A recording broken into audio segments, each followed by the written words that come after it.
up, my people? This is Victor Isibo once again. If it's your first time, consider subscribing. If you're a returnee, salute. It's a pleasure having you back on this channel. Today, we want to talk about skills acquisition, the importance of having skills. Okay, so are skills overrated? You'll find out in this video. Without further ado, we're diving right into it.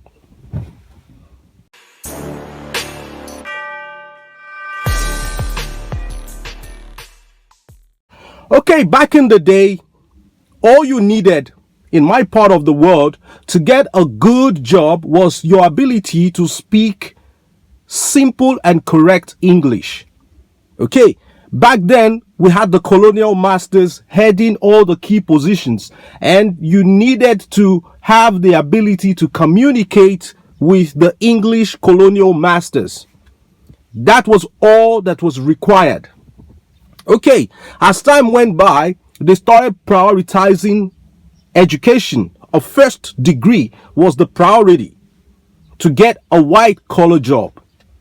As time went by, everybody seemed to have first degrees. So it became a little bit too much. Okay, the labor market was flooded with first degree holders. So there had to be a way to keep them in check. Now go back to school and get a master's degree. So most of the very lucrative jobs demanded master's degree. Now, while everybody is running to go do their MBA, do their MSc, there has been a change. Breaking news. Companies, big time corporations are trying to reduce their overhead costs. How do you reduce overhead costs? You have to keep your recurrent expenditure in check. Now, one of the very many loopholes where their expenditure on all their money is going is in the training of new personnel. Who are these new personnel we're talking about? Fresh university graduates who don't bring anything else to the table except their certificate. Now, the certificate will not do the job. Okay? You need to be able to do the job. The company is out there to make money, and the companies are not schools. Okay? Sadly enough, our colleges don't do enough to train our graduates with the requisite skills that will make them relevant in the labor market. Okay? Many of our engineers are theoretical engineers. Okay? You see that the fact that you are a university graduate of electrical engineering does not mean I can put you on an electrical installation project and you will deliver. So what do our graduates have to offer? Potentials. You see them go to interviews and say, well, with proper training, I'm going to be able to do this job.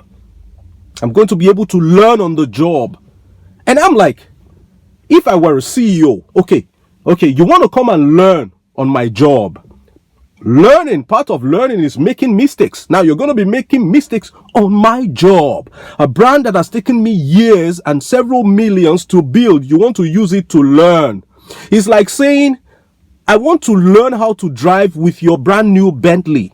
When I know that learning to drive, you're going to bash the car in several places while you're learning.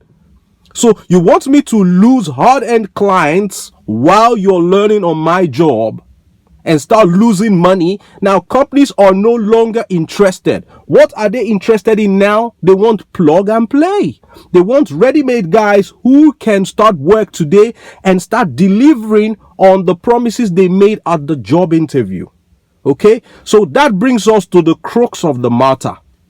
You have to have relevant skills. Your skills are what make you relevant in the labor market. Okay, your skills are the true value that you bring to the table. Stop bringing the paper certificate to the table. Can you do the job? Now companies are prioritizing guys who can do the job, who have the know-how to carry out the task, and just basic understanding of English and reporting, do the task and send the report out there. Remember what computers did to typewriters. I remember as a kid, while my dad was working at the university, they had a typing pool where you had typewriters. And you see typists getting busy on the typewriter. I remember the ladies, they were always very arrogant. Why? Because they had this skill to type on the typewriters. But guess what? The computer had bad news for them. When the computers came, we faded out the typewriters. And what happened to the typists of those days? The ones that were not ready to learn something new, they became irrelevant. You're going to become irrelevant at your place of work when technology keeps advancing and you remain in one place. You have to keep moving with times. Times are changing. Things are moving. Okay? You have to keep learning relevant skills so that you will remain relevant. Like I always tell people, you do not have money problems. You have a skill problem. I'll say that again so that it will sink. You do not have a money problem. You have a skill problem, because if you have a skill, you wouldn't be broke anyways. There are lots of skills you can acquire. You could learn how to trade Forex. You could learn how to trade binary options. You can learn graphic designs. You can learn animation. You could learn coding. You could learn website design. You could learn all these programs and they will put money into your pocket. Now, you could be a freelancer doing your own thing with these skills, or you can decide to work for an organization. That time you have a skill, you'll be the one telling them how much you want to earn. Because you're the boss. You have something that cannot be taken away from you. A rat can eat up your certificate where you kept them, but no rat can eat up your skills that you have acquired. It is important that we know that these skills make you relevant and you can do things for yourself. Shout out to all the inventors out there, all the engineers inventing new things. Okay, technology advancement is good news, but on the flip side, it could be bad news. Okay, now, many typists who were skilled with typewriters saw the computer as bad news, especially the ones who were not versatile enough to learn something new. Okay, technological advancement is good news, but it could be bad news to you if you are not ready to learn how to use those new advanced technological inventions. It's going to be terrible for you. I went to a factory, and I did not see anybody in there. I saw electronic trolleys, moving crates, moving bottles. Some bottles are being washed at some point, being cleaned, filled with drinks and corked. Very big factory. Before the advancement of technology, you needed like 100 people in there to do that job. Now, with the advancement in artificial intelligence and robotics, bad news. Bad news. If you're not skilled, bad news. Okay? Now, that job that is taking 10 of you to do, one robot would get it done faster. If it takes 10 human beings to do a job for 2 hours, trust me, one robot could get that job done in 30 minutes. And you know the bad news? That robot is never going to come to work feeling emotionally down because his wife did not fix him a meal or her husband is cheating on her. Robots don't do that. That robot is not going to ask for a pay rise. That robot is not going to ask the management for pensions, for medical bills. Robots are replacing humans. What do? We need to learn how to design those robots, or how to operate those robots, or how to troubleshoot them when they go bad. So you have to keep moving with the times. Tough times await the oil and gas industry because protecting the environment is priority now.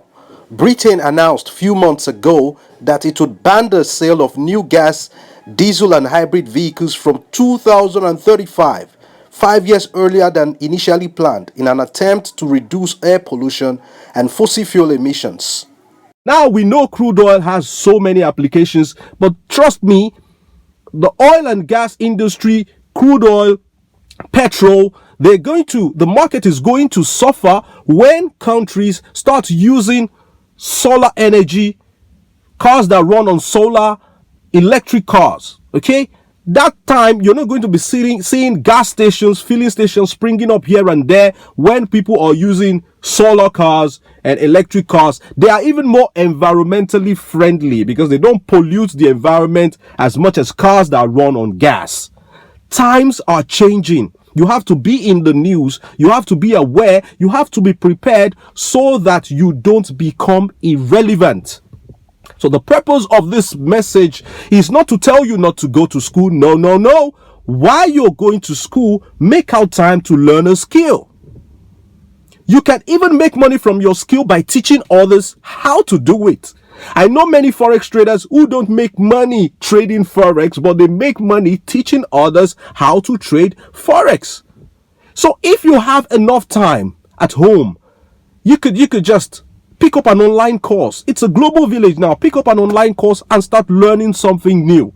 It's going to help you in your journey to remaining relevant in your field and in life generally. Let us start emphasizing skills over just paper certificates. Now you need the paper certificates, but you need the skills more. Because if all you have is a paper certificate, okay, what if you don't have a job? You're not going to be able to survive. But if you have skills, catering skills, you could bake, you could do some other stuff like side hustle by yourself, you're going to be able to stay afloat while you're out of a job, pending when you get another one. Learn a skill. It could be as simple as learning to drive. Start from somewhere so that you are going to have value and you can be able to give value to the marketplace. Okay, you're rated based on the value you give to the marketplace. Okay, so if you are inspired by this video, give me a like and hit the share button so that your friends on social media can see this video. Let me see your comment in the comment section below about a skill you want to learn so that we can discuss down there about where you can get the resources to start learning them online today. Now you see these videos, awesome videos. I know you're going to love them because they are beautiful. Till I see you next time, salute is bye for now.